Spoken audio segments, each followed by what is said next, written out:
it. But yeah, I just wanted to say thank you so much for coming, and thank you so much to Lucy and Mary and Kathy for inviting me to give this talk. I'm really excited to share a bit of our research project and hopefully get some of your feedback and your ideas. So just to kind of reiterate what we said before, we will be talking about mental health difficulties, including a brief reference to suicidality. So just to say, please do look after yourself during the talk. As we said, if you need to take some time away from it, that's absolutely fine. And please don't feel like you need to share anything about your own experience or anyone else's experience, unless you particularly want to. Obviously, we'll keep everything controversial. That's not the right word. Confidential during the discussion. So just be mindful of kind of what you might want to talk about within that. So I'm going to be talking today about the concept of masking, which is also known as camouflaging. And I think quite a few people have heard of this term now, but just in case anyone isn't familiar, when we talk about masking, what we mean is hiding or changing aspects of neurodivergence. So if someone is neurodivergent, they have autism or ADHD or another condition, which causes their brain to develop differently and to interact with people and process the world in a different way to the majority of people. Masking is when someone might feel the need to hide those differences or maybe change the way that they present themselves in order to seem more neurotypical or more kind of typically developing. And a lot of the people that I've talked to, I've worked with a lot of autistic people to kind of understand a bit more about masking, as well as people with ADHD. And a lot of people describe it a bit like performing and kind of being on stage, so playing the role of someone that's neurotypical, but that's constant. That's in every interaction, or that's in a lot of different situations. And people often ask me, is that not something that everyone does? You know, we all change the way that we present ourselves in different situations. You know, we all have to look professional when we're at work, or we have to really try and concentrate when we're at school. And, you know, you might go to a family party and you have to kind of make awkward conversation with your uncle that you don't really like. So you pretend to be interested. So everyone does this to some extent. But what I think is different about neurodivergent masking is that it tends to be much more common. So it might be in every social interaction. Some people have even described masking when they're by themselves. So hiding things like their special interests, not kind of letting themselves talk about it, or maybe forcing themselves to make eye contact with other people when it's not something they would naturally do. Maybe hiding any kind of repetitive behaviors that they might have. And so this is something that occurs much more frequently for neurodivergent people than for neurotypical people.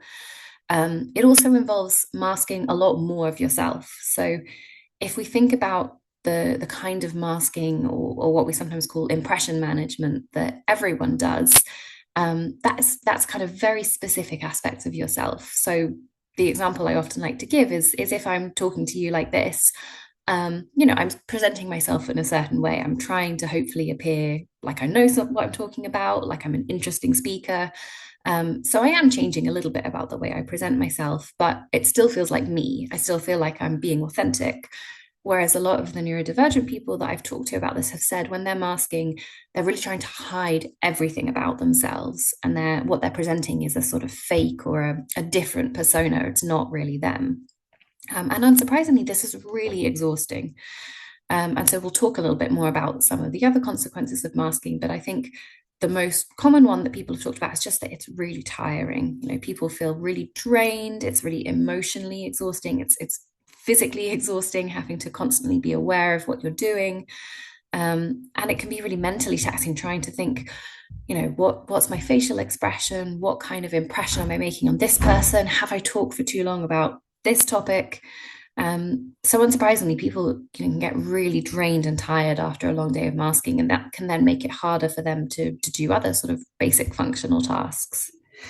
So what I'm really interested in the current research project I'm looking at is the impact on people's mental health when they're masking. And I've done quite a bit of work with autistic adults and also with young people to learn a bit more about their experiences around masking. And what people have told me is that they often feel very anxious and they might feel like they have low mood during or after masking. So people have said that, when they're in the process of masking, if they're talking to people, they're really worried about the way they're coming across, whether they're remembering to do everything, if they're masking too much or not enough. And this can also lead them then to feel very low afterwards because they've put so much effort in. And for a lot of people, they feel like maybe it wasn't actually that successful, or maybe they've tried as hard as they can and they still don't feel like they've made the kind of impression that they want, and that can make people feel really low afterwards. And some people also feel like when they're masking, they're lying to other people. They think, I'm not being authentic, I'm presenting this fake version of myself. So if people get to know them, maybe make friends with them as their masked self, they'll think, well, that's not me, that's not the true version of me that these people are getting to know. And that can be really difficult for people to cope with. And the research that we've done has shown that, as we said, masking can be very exhausting. So it can kind of have a knock-on effect on your broader mental health. And I think what's really worrying is that there's been some research to show that masking might lead to burnout. So the sort of inability to do everyday tasks. So you might find that it's too difficult to go to work, go to school, cook, look after yourself, look after your family if you have one. And also masking is a key predictor of suicidality. So we know that masking, is a big risk factor for people who are experiencing suicidal thoughts. So I think it's pretty clear that there's some real kind of risks and dangers that might be associated with masking for a lot of people. But what the research has also shown is that sometimes masking is useful.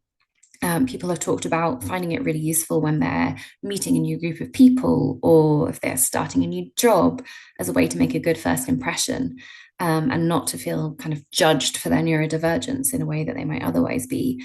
And a lot of people have also talked about masking being necessary to stay safe. So if you're in an environment that is not particularly welcoming to neurodivergence, and particularly if you experience multiple stigmatized or marginalized identities. So if you're Black or an ethnic minority, if you're LGBTQ plus, if you're from a different class background from the situation that you're in, if you're an immigrant, or if English isn't your first language, these might all be reasons why you feel like people will treat you differently on top of your neurodivergence. And so a lot of the people that I've talked to have said they feel like masking is a way to make sure that they stay safe, they're treated equally, and they're not put at risk. So I think the kind of overview in terms of masking and mental health is that some people find it useful. There are situations in which it might be helpful or at least necessary, but there also might be these sort of longer term negative impacts on mental health.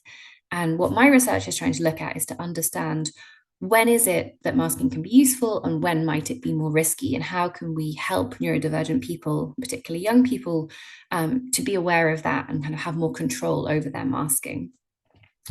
So part of that, we're really interested in trying to develop some ways to support young people's mental health around their masking.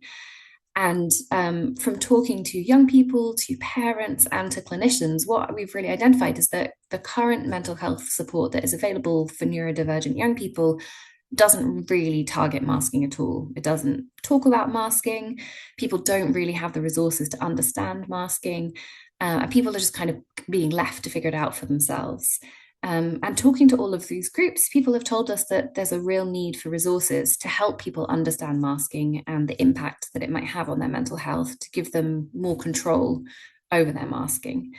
So the research project that I've just started, which we're co-developing with neurodivergent young people and with parents, aims to develop resources to support young people with masking. And these are resources that will be freely available, so anyone can use it, whether or not you have a diagnosis of neurodivergence, whether you're a young person, a parent, an adult. And also these are resources that can be used with or without support from mental health services. So it was really important to the young people that we're working with that people don't need to wait for a diagnosis of autism, for example, to access this, or they don't need to be involved with child and adolescent mental health services in order to get access to this. This is something that people can just find for themselves and use freely. So we've been working with this group of young people and parents for a couple of months now to try and work out what exactly is it that we want to target when we're trying to develop things to help people with their masking. And I'm talking in really vague terms because we want to co-develop this. We want it to be something that is created by young people and parents themselves. And the key sort of aims that I think are coming out of these conversations are that people feel like they want to have control. So they want to be able to choose when they mask and if they mask, and if so, what they do.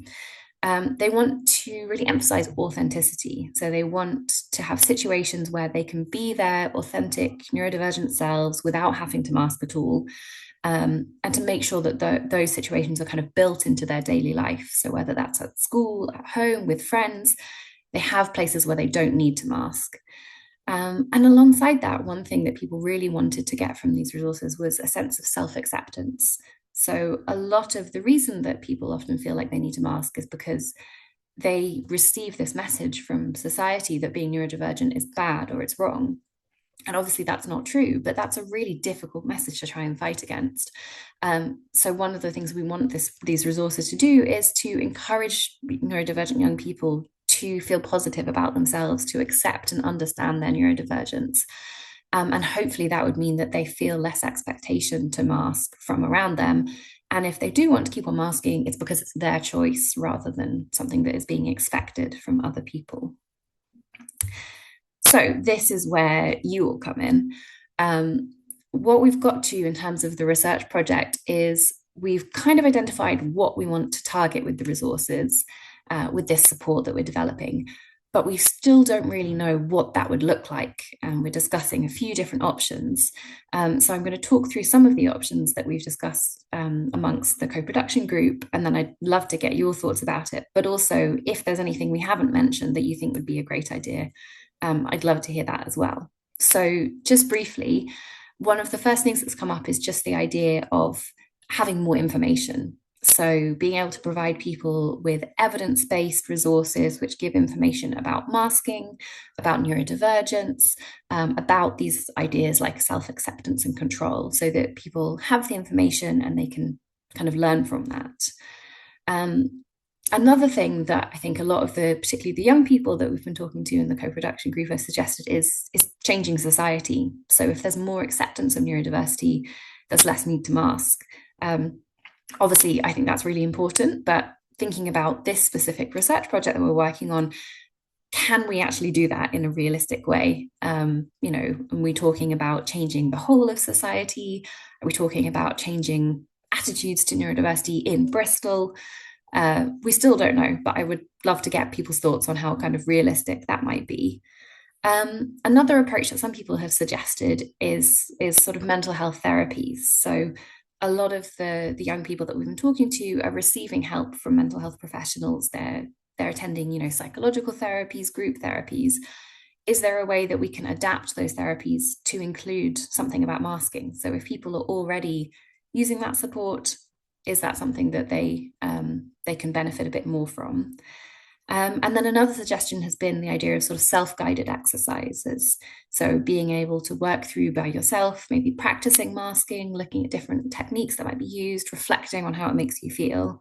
And this would be something that young people could kind of do by themselves or with another person, without sort of having that external guidance. So I know I've whizzed through a lot of ideas here, but these are just some of the suggestions that have come up from our co-production group. But what I would love to do now is open up that discussion with you in terms of how realistic are these? Do you think they would be useful in a practical sense? Do you think they would actually make a difference? Would they help to achieve our goal of trying to support young people's mental health with masking? Is there anything we haven't thought about? Any kind of practicalities that we're not aware of? Or as I said, is there anything else that we haven't thought of at all that you think might be a good idea?